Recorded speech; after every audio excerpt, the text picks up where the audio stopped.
Hello everybody, so today I will talk about calculus. The topic today is about integration. So now I will show you how to answer. We need to use about integration by substitution. So I need to put about u equals to this one. So we put the square for the both sides to cancel about the square root, and we have 80 squared plus b. Later that we do first the derivative for the both sides, and this one you got about 2u. This one we have 2t.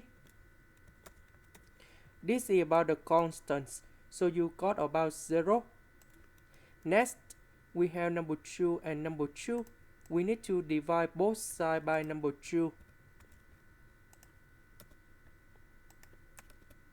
Because we don't have 8 in here, so we divide both sides by 8.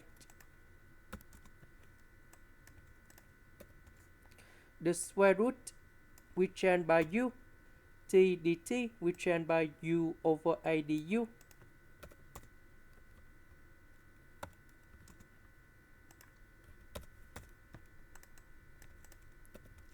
This one you got about number 1. The integration of du, we have u, and then we put about c. About u, that is about this one. And this is the final answer. That is the end. Thank you for watching.